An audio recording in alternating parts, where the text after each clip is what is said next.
Doctor Suman, orthopaedic surgeon and medical director, VGM hospital. இந்த ரத்த தானம்ங்கிறது ஒரு புனிதமான செயலுங்க. சில பேரால் அன்னதானம் கொடுக்க முடியும், சில பேரால் பணதானம் கொடுக்க முடியும். ஆனா ரத்த தானம்ங்கிறது நம்ம உடலை ஆரோக்கியமா கொடுத்தாதான் பண்ண முடியுங்க. நம்பர் 1.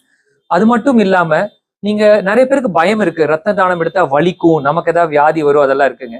இப்ப இருக்கிற லேட்டஸ்ட் டெக்னாலஜி படி ஒருத்தருக்கு ஒரு நீடில் யூஸ் பண்றது, என்ன சொல்றது, அவங்களுக்கான டியூப்ஸ் இதெல்லாம் யூஸ் பண்ணி எடுக்கும் போது எந்த பாதிப்பும் இல்லாம பலமுறை ரத்த தானம் எல்லாம் செய்ய முடியும். ஏன் நம்ம கோயம்புத்தூர் மாவட்டத்திலேயே அருண் அப்படிங்கிற ஒருத்தர் 158 தடவை ரத்த தானம் கடந்த 30 வருஷமா பண்ணிட்டு இருக்காரு. அதனால இந்த ஐயங்கள் எதுவுமே இல்லாம எல்லாரும் வந்து செயல்படலாம். நிறைய பேருக்கு இது யூஸ் ஆகும்.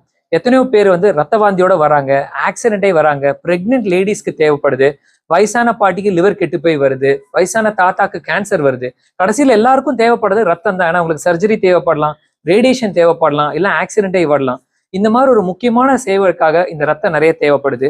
ஸோ விஜிஎம் பிளட் பேங்க் என்பது லேட்டஸ்ட் எக்யூப்மெண்ட், லேட்டஸ்ட் டெக்னாலஜியோட எல்லா அதிநவீன ஃபெசிலிட்டிஸோட இருக்கு. கோயம்புத்தூர் இருக்கிற தலை சிறந்த 7 வங்கிகள்ல நம்மளது ஒன்னா செயல்பட்டு ஆரம்பிச்சிருக்கோம்.